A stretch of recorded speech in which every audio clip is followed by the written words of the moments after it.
Totally lacking. That's how a public housing resident described the Victorian Labor Party's record on housing. The Victorian Labor Party is about to demolish the inner city public housing towers, and instead of consulting with the actual residents, the people who live there, the academics who specialise in this stuff, the Labor Party is overtly more interested in their wealthier friends in real estate. Take a look at what this resident said about the party's supposed consultation with local community. It was about consultation and engagement. We've had a number of different witnesses appear that say that it was, for want of a better word, lacking. Is that your experience? Well, maybe, Heaven, I'll get you to respond to that one. Totally lacking. In another hearing, this resident here echoes the same sentiment. So when government speaks to these plans that it is in residents' interests, how does that make you feel? It's a lie. It makes me just realise that we've never been included. Now remember, the government didn't want these inquiries and hearings, the ones I just played. Back in March 2024, the Housing Minister Harriet Shing was pressured by the rest of the Labor Party and the Premier to block the inquiry, but on the part of her incompetence as a minister, failed to convince enough of the crossbench to do so. And so now we have these inquiries, which will expose just how rotten and unfounded the government's public housing policy is. So if the government isn't creating their policy through consultation with community and academics, who are they talking to? Who is in the room?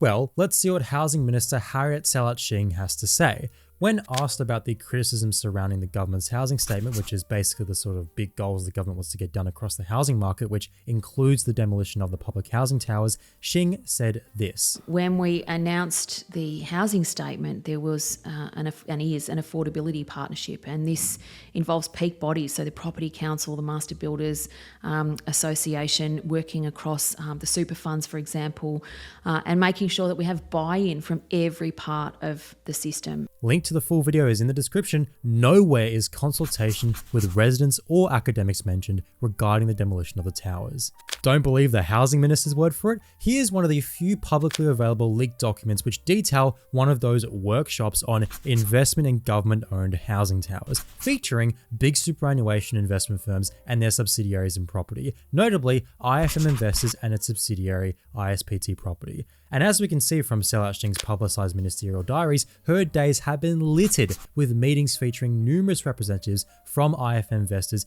and other superannuation firms hungry to invest.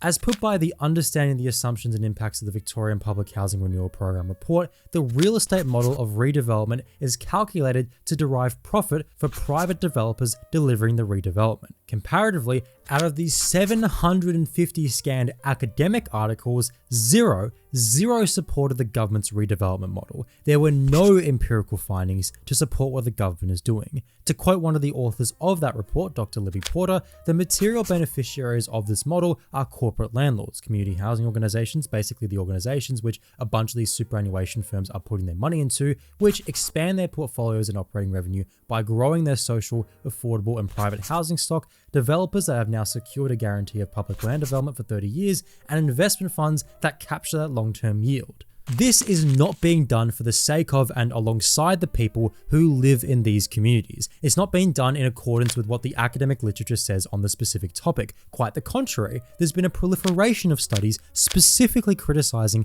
the Victorian Labor Party's privatisation plans. No, this is being done for the sake of generating a return for investors whose profit-seeking behaviour is fundamentally at odds with providing essential public goods like public housing. And this runs deep. Back in 2011, the real estate consultancy group M21 produced 2 reports for the Victorian government regarding public housing, which assessed how public housing could yield the highest amount of profit. It was these reports which the Victorian Labor Party later used as justification and guidance to demolish and privatise smaller public estates like the Ascot Vale estate. Around the same time that these M21 consultants produced their report, a government-requested report of the University of Melbourne was published on the pilot redevelopment project of the Kensington Public Housing Estate. Back in the early 2000s, the Kensington Public Housing Towers were demolished and redeveloped by the property developers Becton Corporation. So we've been here before. In 2013, the University of Melbourne published their findings on whether this redevelopment project was successful, and they said that this project demonstrates the efficacy of strategic privatisation of... Sorry. It actually said the redevelopment model at Kensington should not be reproduced in the same arrangement on other estates. So here we have two sets of literature, one academic and one financial. It's obvious and shameful which path the Victorian Labor Party, a party supposedly about social justice, fairness, inclusion and equality, has gone down. To quote one of the public housing residents at the recent inquiry, You just say who's going to benefit from it? Yeah, the most. Who's going to benefit the most? None of us. Property No developers. residents. Property development, the government itself, but not the people.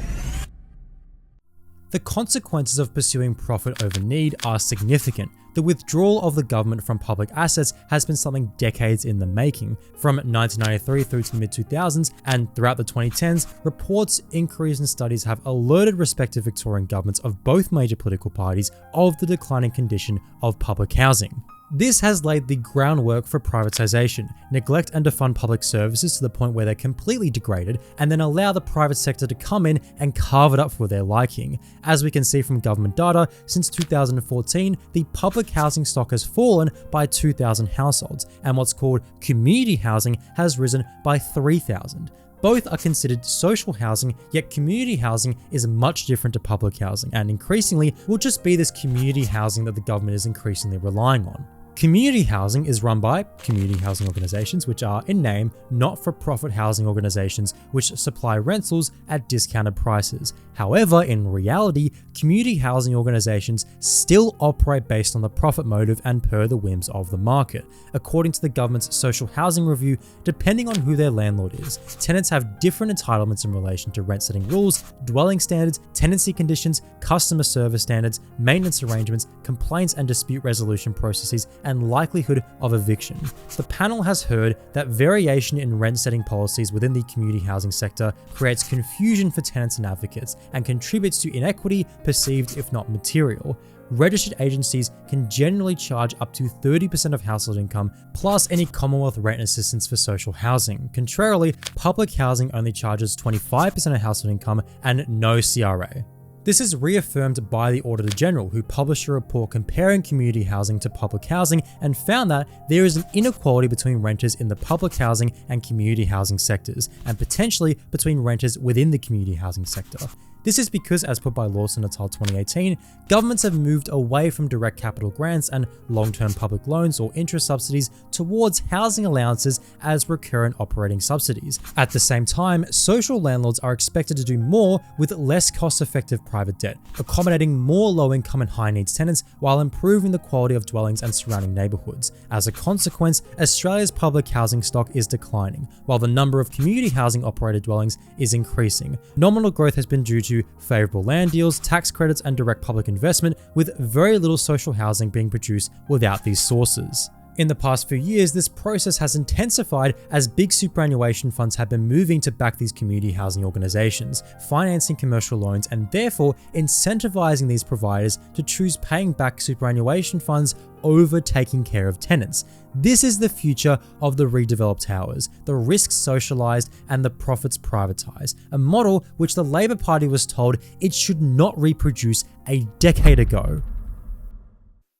This totally lacking attitude towards housing has meant that Victoria has the lowest proportion of social housing compared to the rest of the housing stock in the country. It's meant that Victoria has the lowest recurrent expenditure per capita and the third lowest capital expenditure per capita out of all of the states. In other words, Victoria is quite literally the worst state in Australia for public housing, and it's the Labor Party which is directly at fault for this. Labor has been in power since 2014, and before that, it was in office from 1999 to 2008. The Labor Party won't listen to you. They're not going to listen to us. They're not going to listen to the actual people involved, the academics who specialise in this stuff, the people who live in the towers. There's a scheduled rally on the 2nd of August at the State Library, and you lot better be there. I want to see at least one person with a placard with the words "sellout Shing" on there. We need to show the government that there is popular opposition to their objectively abysmal housing privatisation agenda. Please support the lawyers involved with the class action lawsuit fighting on behalf of tenants. They're currently trying to appeal the disgusting decision made by a judge appointed by Daniel Andrews, which affirmed Labor's supposed right to not consult with the actual people who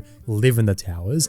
Please, if you can, or wherever you are in the sphere of politics, support these organisations and people. They're trying to mobilize and trying to organize campaigns against the demolitions. They're all really important in organizing these protests, organizing this action. And please sub to my Patreon, sub to the channel if you want to see more of this stuff. Cheers.